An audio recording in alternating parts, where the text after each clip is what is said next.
अल्हम्दुलिल्लाहि रब्बिल आलमीन वस्सलातु वस्सलामु अला सय्यिदिल मुरसलीन अम्मा बअद फ़अऊज़ु बिल्लाहि मिनश शैतानिर रजीम बिस्मिल्लाहिर रहमानिर रहीम अस्सलातु वस्सलामु अलैका या रसूलल्लाह व अला आलिका व अस्हाबिका या हबीबल्लाह अस्सलातु वस्सलामु अलैका या नबी अल्लाह ওয়ালা আলিকা ওয়া সাহাবিকা ইয়া নূর আল্লাহ। প্রিয় ইসলামী ভাইরা, আপনারা দেখছেন অনুষ্ঠান সিদ্ধান্ত আপনার।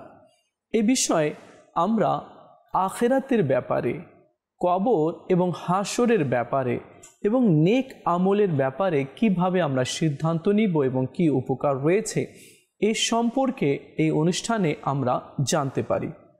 প্রিয় দর্শকবৃন্দ, চলুন আগে আমরা দরুদ শরীফের একটি ফজিলত শ্রবণ করি। রাসূল করিম রউফুর রহিম সাল্লাল্লাহু আলাইহি ওয়াসাল্লাম ইরশাদ করেছেন, তোমরা যেখানেই থাকো আমার প্রতি দরুদ শরীফ পাঠ করো, কেননা তোমাদের দরুদ আমার নিকট পৌঁছে থাকে। সুবহানাল্লাহ। আসুন আমরা নিয়ত করি, আমরা আমাদের রাসূল মাহবুবে আরবি সাল্লাল্লাহু আলাইহি ওয়াসাল্লামের নুরানি দরবারে অধিক হারে দরুদ শরীফ পাঠ করব। আর এটা হচ্ছে নবী সাল্লাল্লাহু আলাইহি ওয়াসাল্লামের হক। উম্মতি নিজের নবীর প্রতি দরুদ পাঠ করবে, এটা আবশ্যক রয়েছে। আর নবী সাল্লাল্লাহু আলাইহি ওয়াসাল্লামের এটা হকও রয়েছে।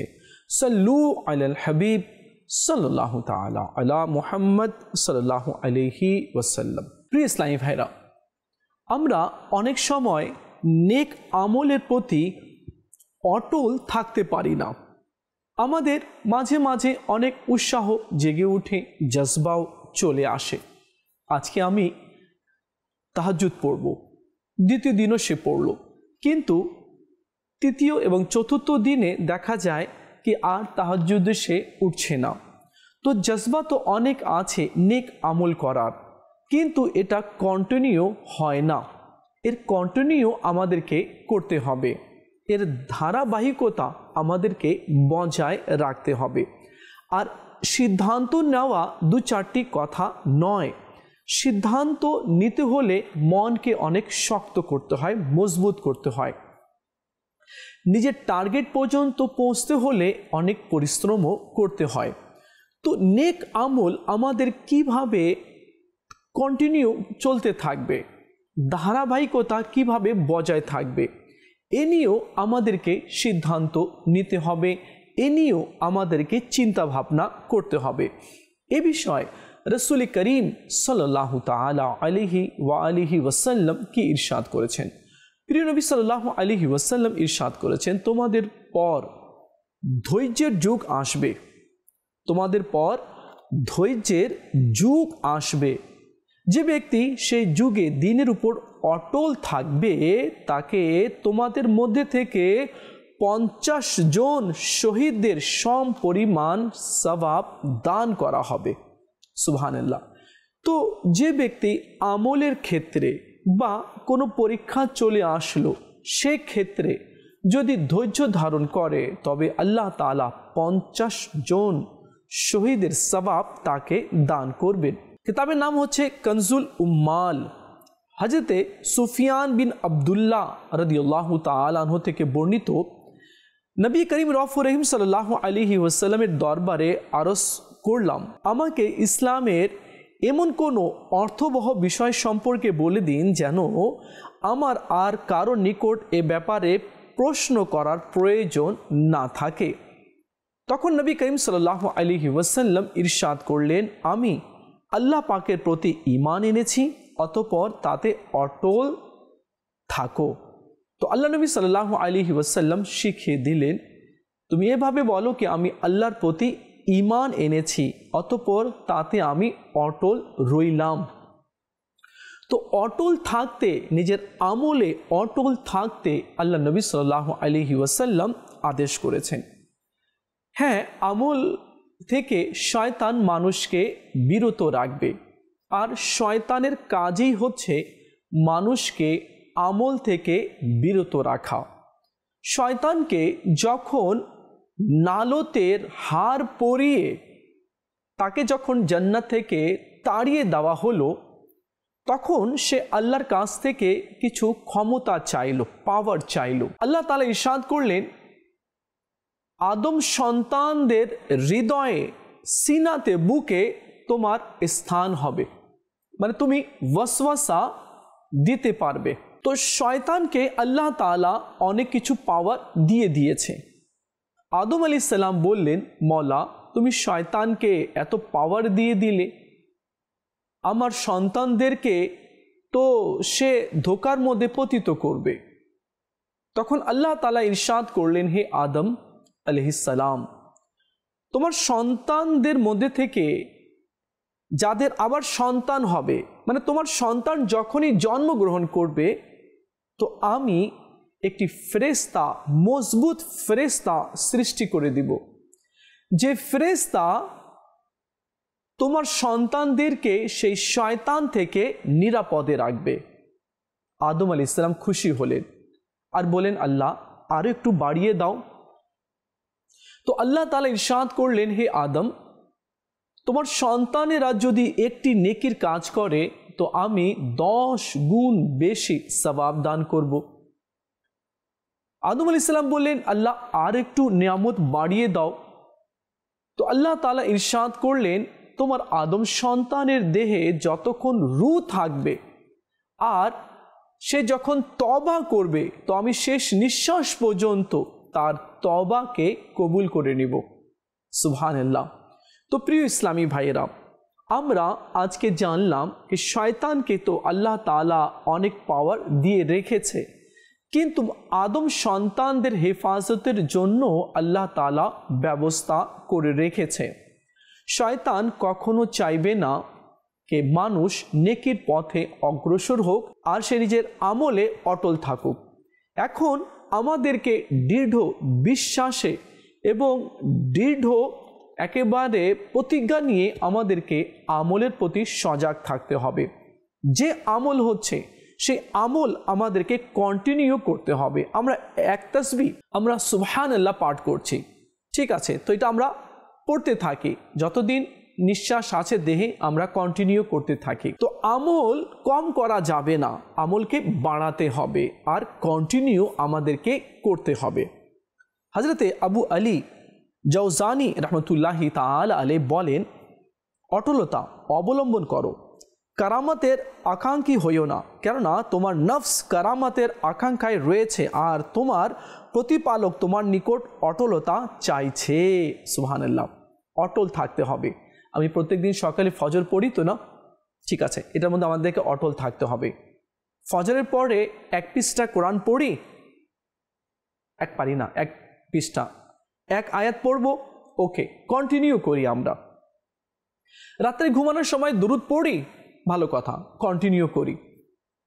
মাঝে মাঝে দান করি, এই দানকেও আমাকে কন্টিনিউ করতে হবে। তো প্রিয় ইসলামী ভাইরা, আমল ছোট্ট হোক কিন্তু কন্টিনিউ আমাদেরকে করতে হবে। আমিরুল মুমিনিন হযরত ওসমান গনি রাদিয়াল্লাহু তাআলা আনহু এর কোরআন তিলাওয়াতে এমন অটলতা অর্জিত হয়েছিল যে তিনি পরিপূর্ণ কোরআন এক রাতেই পাঠ করে নিতেন। আর ইনি হচ্ছেন ওসমান গনি রাদিয়াল্লাহু তাআলা হচ্ছেন আশারে মুবাশশারার মধ্যে 10 জন জান্নাতি সাহাবী। আর এই ডিক্লেয়ার, এই ঘোষণা আমার নবী সাল্লাল্লাহু আলাইহি সাল্লাম সে সমস্ত সাহাবীদের হায়াতেই ডিক্লেয়ার দিয়েছিলেন, সুসংবাদ শুনিয়ে দিয়েছিলেন কি তুমি জান্নাতি, আবু বকর জান্নাতি, ওসমান জান্নাতি, ওমরে ফারুক জান্নাতি, হযরতে আলী জান্নাতি। এভাবে 10 জন সাহাবাকে আমার নবী সাল্লাল্লাহু আলাইহি সাল্লাম জান্নাতের সুসংবাদ শুনিয়েছেন। আর ওসমান গনি রাদিয়াল্লাহু তাআলা আনহু আমলের প্রতি এত অটলতা তার ছিল যে তিনি এক রাতেই কোরআনে কারীম সম্পূর্ণ তেলাওয়াত করে নিতে পারতেন। আর কোরআনে কারীম বেশি তেলাওয়াত করার তার এটা সুন্দর একটা আমল ছিল। আর যখন তাকে শহীদ করা হচ্ছিল, যখন খারেজি ওসমান গনি রাদিয়াল্লাহু তাআলা ঘরে ঢুকলো, তো ওনার ওয়াইফকেও আঘাত করলো আর তিনি কোরআন তেলাওয়াত করছিলেন, সে অবস্থায় তরবারে দিয়ে ওসমান গনি রাদিয়াল্লাহু তাআলাকে শহীদ করলো। তো ওসমান গনি রাদিয়াল্লাহু তাআলা শেষ সময়েও রব্বুল আলামিনের কালাম কোরআনে মাজিদ ফুরকানে হামিদের তেলাওয়াত করেছেন। আজ দুর্ভাগ্যক্রমে আমাদের ঘরেও কোরআন আছে, এটা না কি কোরআন নেই, হয়তো কারো ঘরে 2টি, কারো ঘরে 3টি বা কারো ঘরে 1টি কোরআন আছে। এমনকি কারো ঘরে অনুবাদ কোরআনও রয়েছে। এখন আপনি, আমরা সবাই যারা আমরা শুনছি, আমরা তো মুসলমান এবং কোরআনকে আমরা ভালোবাসি, আর ইসলামের পথে চলতেও আমরা পছন্দ করি, আর আখিরাতেও যাতে আমাদের ভালো হয়ে যায় এটাও আমাদের চিন্তা ভাবনায় রয়েছে। ভালো আমল, সৎ আমলগুলোও হচ্ছে, ভালো কথা। সবার কথা বলছি না, কিছু মানুষের কথা বলছি। আচ্ছা বলুন তো, এই পুরো মাসে আমি আলমারি থেকে বা লাইব্রেরিতে, আমরা ছোট লাইব্রেরি বানিয়েছি বা যেখানে কোরআন আছে, আমি নিজের হাত দিয়ে তুলে এই পুরো মাসে কয়বার তেলাওয়াত করেছি? হ্যাঁ, আমি আপনাকেই প্রশ্ন করছি, বলুন তো কয়বার তেলাওয়াত করেছি? আচ্ছা বাদ দেন, এই মাস বাদ দেন, এই পুরো বছরে আমি কতবার কোরআনকে হাতে নিয়ে আমি তেলাওয়াত করেছি? সবার কথা বলছি না। তো কিছু লোক এমনও আছে, শুধু 1 বছর নয়, হয়তো বা 10 বছর হয়ে গেছে বা 5 বছর হয়ে গেছে, সে কখনো কোরআন হাতে নেয়নি। আমি পড়তে পারি না, ভালো কথা। আপনি হাতে তো নেন, একটু খুলে তো দেখুন, আমার রবের বাণী সব সত্য, আমার রবের বাণী সব সত্য, একটু দেখে তো নিন। তো আমি পড়তে পারি না, শিখি, আমি তো শেখার চেষ্টা করতে হবে, আর প্রত্যেক দিন কিছু না কিছু কোরআনে পাক তেলাওয়াত করতে হবে, কারণ আমরা মুসলমান। আর কোরআন হচ্ছে আমাদের লাইফ কিভাবে অতিবাহিত করব তা সব পুঙ্খানুপুঙ্খানুভাবে বলে দেওয়া হয়েছে। এখন আমরা পড়ি না বিধায় অনেক সময় অনেক জায়গায় আমরা অ্যাক্সিডেন্ট হয়ে যাই। কোরআন পড়ব, আল্লাহ আমাদের জন্যই কোরআন নাজিল করেছে। হযরত সাইয়েদনা ইমামে আজম ইমাম আবু হানিফা রহমতুল্লাহি তাআলা আলাইহি, ইনি হচ্ছেন আমাদের ইমাম। 4 ইমাম বড় রয়েছেন, এর মধ্যে থেকে সর্বপ্রথম বড় ইমাম হচ্ছেন ইমামে আজম ইমাম আবু হানিফা, এরপরে হচ্ছে ইমাম মালিক, ইমাম শাফে এবং ইমাম হাম্বল রহমতুল্লাহি তাআলা আলাইহি। ইনারা ইমাম, বড় ইমাম। পুরো দুনিয়ার মুসলমানরা এই সকল ইমামগণের অনুকরণ করে, কারণ তারা কোরআনের ব্যাখ্যা লিখেছেন, মাসলা মাসাইলগুলো লিখেছেন, কোরআন তারা বুঝেছেন। আমরা তো বাঙালির ছেলে, আমরা বাঙালি, আমাদের দেশে কোরআন অবতীর্ণ হয়নি এবং আরবি ভাষাতে আমরা দক্ষও না এবং এর রহস্য সম্পর্কেও আমরা জানি না। তো এই কোরআনের রহস্যগুলো কে নিয়ে এসেছে এবং কে লিখেছে, কে বুঝেছে? বাস্তবে কি তারাই বুঝিয়েছে? তো আমি মনে করুন আমি ডক্টর হব, ডক্টরে সব বইগুলো আমি নিয়ে নিলাম, আর একটা রুমে আমি চলে আসলাম, রুম লক বন্ধ করে দিলাম, আমি ডক্টর হব, আর বইগুলো পড়ছি। তো কি আমি ডক্টর হয়ে যাব? বলুন, আমি কি ডক্টর হয়ে যাব? আর সেখানে শব্দগুলো, সায়েন্সের শব্দগুলো, ডক্টরি যে ইংলিশে ওয়ার্ডগুলো, আর কিছু কত হার্ডলি রয়েছে, তো আমরা সেটাও তো বুঝি না। পড়লে তো আমি ডক্টর হয়ে যাব না, আমাকে প্র্যাকটিস করতে হবে, আগে আমাকে ভর্তি হতে হবে, জানতে হবে, তবে না। তো এই জন্য ইমামের প্রয়োজন আছে। এক ডক্টর হতে হলে যেভাবে ক্লাসে যেতে হয়, টিচার যা বলছে সেটা শুনতে হয়, আর সে অনুযায়ী আমল করতে হয়, সে অনুযায়ী স্টাডি করতে হয়, অনুরূপভাবে এই যে ইমামে আজম ইমাম আবু হানিফা রহমতুল্লাহি তাআলা আলাইহি, ইমাম শাফি, ইমাম হাম্বল, ইমাম ইউসুফ রহমতুল্লাহি তাআলা আলাইহি, ইনারা হচ্ছেন টিচার, ইমাম। ইনারা যা গবেষণা করে বের করেছেন, যা দিয়েছেন, সেটা আমাদের উপকারের জন্যই রয়েছে। আর ওরা নিজে নিজে করেননি, ওনারা আবার নিয়েছেন। যেমন ইমামে আজম ইমাম আবু হানিফা রহমতুল্লাহি তাআলা আলাইহি, ইনি সাহাবীদের সাথে সাক্ষাৎও করেছেন এবং সাহাবা কেরাম থেকে কোরআনের ব্যাখ্যাগুলো তিনি জেনে নিয়েছেন এবং কোরআনের অনেক বিষয়গুলো শিখেছেন, এরপর কিতাবের মধ্যে লিখেছেন। তো ওনারা তো বড় বড়দের থেকে জেনে কিতাবে লিখেছেন এবং এমনভাবে সংরক্ষণ করে রেখেছেন যেটা আমাদের উপকারে আসছে। তো যদি ওনারা সংগ্রহ করে না রাখতেন আর যদি স্টাডি করে যদি না বের করতেন, তাহলে আমরা কি বুঝতাম? আমরা বুঝতাম না। তো এই জন্য আমাদেরকে ইমামদের ফলো করতে হবে আর ইমামদের অনুসরণ করতে হবে। কোটি কোটি মানুষ হানাফি রয়েছে, আর 1000 বছর ধরে অনুসরণ করছে হাজার বছর ধরে। তো হাজার বছর ধরে অনুসরণ করেই আসছে। আর আজ যদি আমি একটু ব্যতিক্রম যদি কথা বলি তাহলে কেমন হবে? নিশ্চয়ই এটা ঠিক হবে না। ইমামে আজম ইমাম আবু হানিফা রহমতুল্লাহি তাআলা আলাইহি কম কথা বলার প্রতি অনেক অটল ছিলেন। আর তিনি কখনো নিজের শত্রুর গীবত করেননি, এমন তিনি ছিলেন। হুজুর সৈয়দনা গৌসে আজম রহমতুল্লাহি তাআলা আলাইহির নেক আমলের উপর এমন অটলতা অর্জিত ছিল যে তিনি 40 বছর এশার ওযু দিয়ে তিনি ফজরের নামাজ আদায় করেছেন। আর যখন ওযু ভঙ্গ হয়ে যেত তিনি তাড়াতাড়ি ওযু করতেন আর 2 রাকাত নামাজ পড়ে নিতেন। তো পিরানে পীর দস্তগীর শেখ মুহিউদ্দিন আব্দুল কাদির জিলানী রহমতুল্লাহি তাআলা আলাইহি আমলের প্রতি কেমন অটল ছিলেন। আর আজ আমাদের কি অবস্থা? ওহো, জোহরে নামাজ মিস হয়ে গেল। আহারে, দেখুন মানে কি এমন কাজ পড়ে গিয়েছিল যে জোহরে নামাজ আমার কাজা হয়ে গেল। আহা, রাত 11টা বেজে গেল, আমি এশা নামাজ পড়তেই পারলাম না। তো কি এমন ভূমিকম্প শুরু হয়ে গিয়েছিল যে আমি এশা নামাজ পড়তে পারিনি। তো এই যে অটলতা, কাজ থাকবে, কাজ ছিল, কাজ আছে, কাজ থাকবে, কিন্তু আমি থাকবো না। তো এই জন্য আগে আমাকে নামাজ পড়ে নিতে হবে, এরপর কাজ তো আছে, সারা রাত করা যাবে। তো আমরা আমলের প্রতি অটলতা অর্জন করার চেষ্টা করি। যারা যারা শুনছেন, দেখুন অনেক সময় দেখা যায় অনেক দোকানদার আছে, দোকানের মধ্যে কোরআন তেলাওয়াত করে, ভালো কথা, পড়ুন আপনি। অনেক সময় দেখা যায় দোকানদার দোকান ছেড়ে নামাজ পড়তে চলে যায়, ভালো কথা।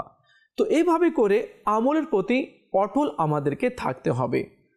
এরপর আমরা হযরতে আসওয়াদ বিন ইয়াজিদ রহমতুল্লাহি তাআলা আলাইহির কথা জানার চেষ্টা করব। তিনি প্রতিদিন 1000 রাকাত নফল নামাজ পড়তেন। 1000 রাকাত নফল নামাজ পড়তেন, দাঁড়িয়ে পড়তেন, আর যখন ক্লান্ত হতেন তবে বসে পড়তেন, কিন্তু 1000 রাকাত নফল নামাজ পড়তেন। আজ আমাদের কি অবস্থা রয়েছে? এশার 17 রাকাত নামাজেই আমাদের দ্বারা হয় না। প্রথমে 4 রাকাত সুন্নত আমাদের দ্বারা বাদ হয়ে যায়, যদিও জামাত ধরি, ওহো 2 রাকাত মিস হয়ে গেল, 2 রাকাতে পৌঁছলাম, তাকবীরে তাহরিমাও বাদ পড়ে গেল, 2 রাকাত পড়লাম, এরপরে সুন্নত পড়লাম, ভিতির পড়লাম, অনেকে চলে যায়। না, আরে ভাই, আমি রাত্রে 1000 রাকাত নফল, 500 রাকাত, 300 রাকাত পড়তে পারছি না, 10 রাকাতও পড়তে পারছি না রাত্রে উঠে। কমসে কম এশার নামাজ তো সঠিকভাবে আমরা পড়ি, তখন না হবে? তো আমলের প্রতি আমাদেরকে অটল থাকতে হবে। আর এর জন্য আমাদেরকে জিহান বানাতে হবে, মাইন্ড তৈরি করতে হবে। কাজগুলো কখন করব, কি করব, এটাকে ড্রয়িং করে আমাদেরকে সেটিং করে নিতে হবে। ঠিক আছে, এই কাজটা এই সময়, কারণ এটা নামাজের সময় আসছে, আমি নামাজের সময় এই কাজটা করব না, আগে নামাজ পড়ে রিল্যাক্স হয়ে যায়। আচ্ছা, নামাজ পড়লে কিন্তু মানুষ রিল্যাক্স হয়ে যায়, তখন তার কাজটাও ভালো হয়। তো নামাজ আগে, কাজ তো থাকবে, কাজ পরে, আগে নামাজ। হযরতে ইমাম আহমদ বিন হাম্বল রহমতুল্লাহি তাআলা আলাইহি রাত জাগতেন এবং কান্নাকাটি করতেন, প্রতিদিন 300 রাকাত নফল নামাজ পড়তেন। তিনি রহমতুল্লাহি তাআলা আলাইহি 5 বার হজ করেছেন, এর মধ্যে 3 বার পায়ে হেঁটে তিনি হজ পালন করেছেন। সর্বমোট নিজের জীবনে 5 বার হজ করেছেন, এর মধ্যে 3 বার তিনি পায়ে হেঁটে হজে গিয়েছেন। তো এটাও বড় কথা রয়েছে। আজ আমরা প্লেনে যাই, প্লেনে যাওয়ার পরেও আমরা ক্লান্ত হয়ে পড়ি, তারপরে হজের যে আহকামগুলো রয়েছে সেগুলো করতে আমাদের একেবারে কি বলবো, ক্লান্ত হয়ে পড়ি, আর মনে হয় কি 12টা বেজে গেছে। না, এইভাবে বলাও ঠিক হবে না, আমাদেরকে করতে হবে। কেননা হজে যেতে হলে আগে থেকে একটু বেশি হাঁটতে হয়, 2 ঘন্টা 1 ঘন্টা প্রতিদিন হাঁটতে হয়, একটু ঠিক হতে হয়, এরপরে গেলে কষ্ট হবে না। তো এদিকেও আমাদেরকে খেয়াল রাখতে হবে। প্রিয় ইসলামী ভাইয়েরা, আমরা অটলতার ব্যাপারে শুনছিলাম, আর আমাদেরকে অটল থাকার জন্য সিদ্ধান্ত নিতে হবে কি না, একেবারে যা হোক, ভূমিকম্প আসুক আর বৃষ্টি হোক বা ঝড় হোক, নামাজ তো মাস্ট বি, আমি মসজিদে গিয়েই আদায় করব, যদি বেশি কষ্ট না হয়। আচ্ছা, কোরআনে পাকের তেলাওয়াত, আমি কোরআনে পাকের তেলাওয়াত করবই করব, এক লাইন হইলেও আমি করব। তো এভাবে করে আমাদেরকে আমলের প্রতিও সিদ্ধান্ত নিতে হবে, কেননা সিদ্ধান্ত আপনার। আর এই সিদ্ধান্ত নিতে যদি আমরা সক্ষম হয়ে যাই, তবে শয়তানের কুমন্ত্রণা থেকেও আমরা বেঁচে যাব, আর আখিরাতের পথও আমাদের জন্য সহজ হয়ে যাবে। যে ব্যক্তি সর্বদা দুনিয়ার চিন্তায় লিপ্ত থাকে এবং দ্বীনের তোয়াক্কা করে না, ইসলামের দ্বীনের তোয়াক্কাই করে না, তবে আল্লাহ পাক তার সকল কাজ পেরেশানি করে দিবে এবং তার অসহায়ত্ব সর্বদা তার সামনে থাকবে। আর সে দুনিয়া এতটুকুই পাবে যতটুকু তার তাকদীরের মধ্যে রয়েছে। আর যার নিয়ত আখিরাতের দিকে থাকবে, তবে আল্লাহ পাক তার মন স্থির থাকার জন্য তার সকল কাজ বিশুদ্ধ করে দিবেন এবং তার অন্তরে দুনিয়ার প্রতি উদাসীনতা প্রদান করে দিবেন। আর দুনিয়া তার নিকট স্বয়ংক্রিয়ভাবে আসতেই থাকবে।